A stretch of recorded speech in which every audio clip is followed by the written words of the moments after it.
Vous êtes seul chez vous et vous souhaitez rester en contact avec votre famille et vos amis par mail, je vais vous montrer dans cette vidéo comment utiliser une boîte mail.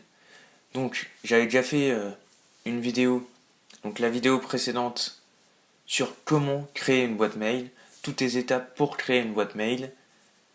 Donc si vous n'avez pas encore de boîte mail, allez directement la voir, je vous la mets en fiche juste au-dessus.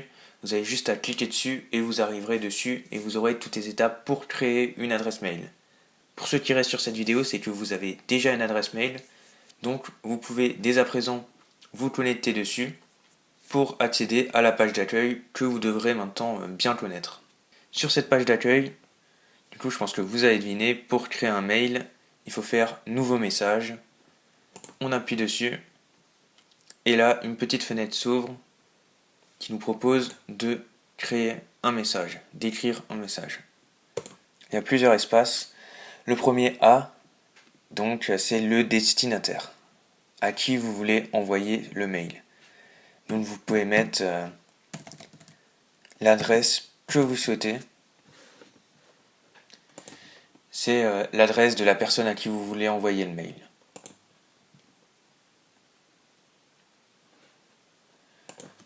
Donc je tape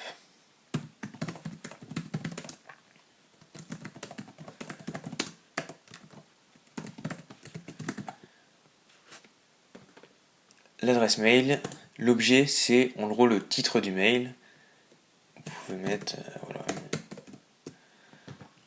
n'importe quoi, ça doit pas être très très long. Et c'est ce qui sera affiché en premier à votre destinataire. Ensuite, vous pouvez écrire votre mail, machin, coucou.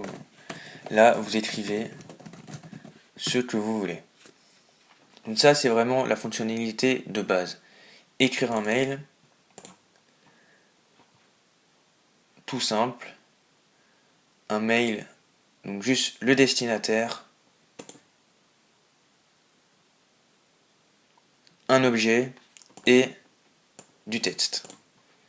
Une fois que c'est fini, vous pouvez appuyer sur envoyer et votre mail est envoyé. Vous pouvez le retrouver dans la partie message envoyé.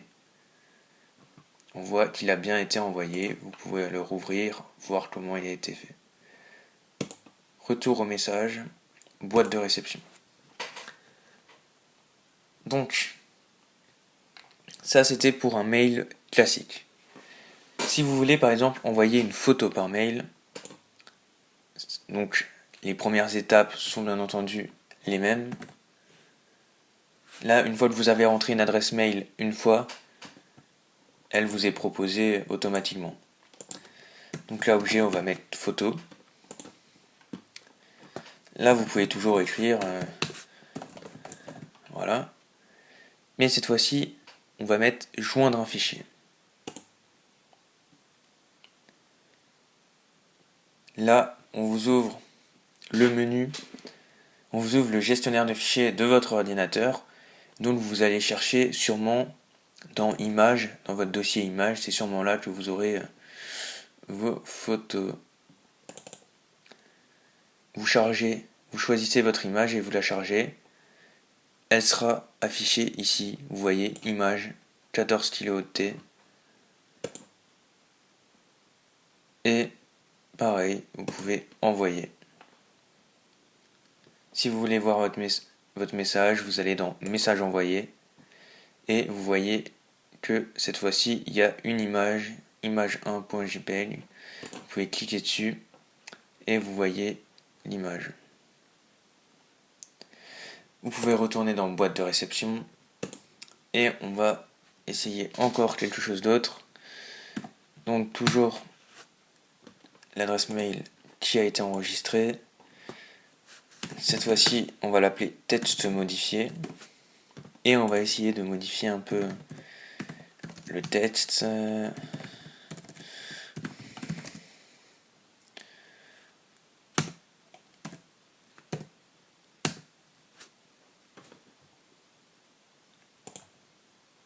Alors,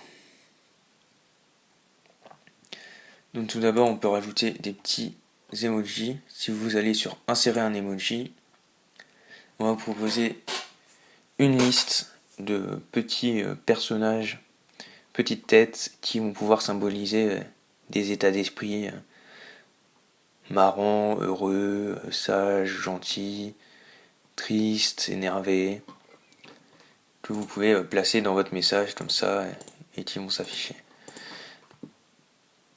Donc pour modifier le texte, vous avez option de mise en forme, juste ici, et c'est ici que vous allez avoir toutes ces fonctionnalités pour, par exemple, si vous voulez agrandir le coucou, vous allez là et vous avez police normale, grande, très grande, avec coucou en très grand.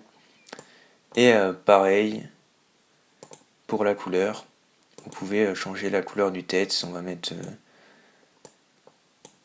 hop, là on a mis un surlignement du coucou, couleur de l'arrière-plan, et là on va mettre couleur du texte en violet par exemple. Donc c'est très intuitif. Ça c'est la couleur, ça c'est pour souligner pardon. On peut mettre en gras, en italique, aligné au centre. Voilà, donc ça c'est toutes les options de mise en forme, vous pouvez vous amuser un peu avec pour les découvrir, c'est exactement les mêmes que sur un document de traitement de texte par exemple. Donc c'est toujours utile de savoir comment ça marche. Si vous voulez par exemple copier un lien et le mettre dans un mail, pareil par exemple si vous voulez dire à quelqu'un voilà, je voulais te montrer un site très intéressant.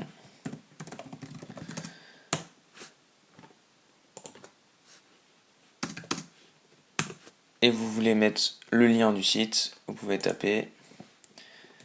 Vous allez sur le site en question, par exemple Google, vous le tapez. Vous pouvez le copier, donc clic droit, copier. Et là, clic droit, coller. Et la personne voilà, pourra se rendre sur le site que vous voulez lui montrer.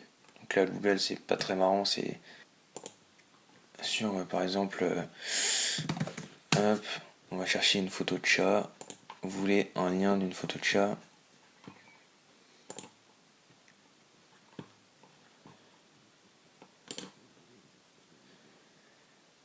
Copier l'adresse de l'image.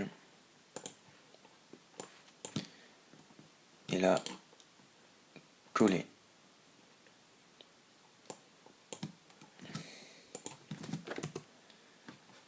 Donc l'adresse correspond à cette image là et donc la personne pourra y accéder directement. Vous pouvez faire envoyer. On va regarder ce que ça a donné dans les messages envoyés. Et là, on remarque qu'on a bien coucou avec la mise en forme que l'on a décidé avant. Et le lien, vous voyez qu'il est en bleu, souligné, alors qu'on ne l'avait pas souligné. Ça veut dire que c'est un lien. Et quand on passe la souris dessus, le curseur se transforme en petite main. Ce qui veut dire qu'il est cliquable.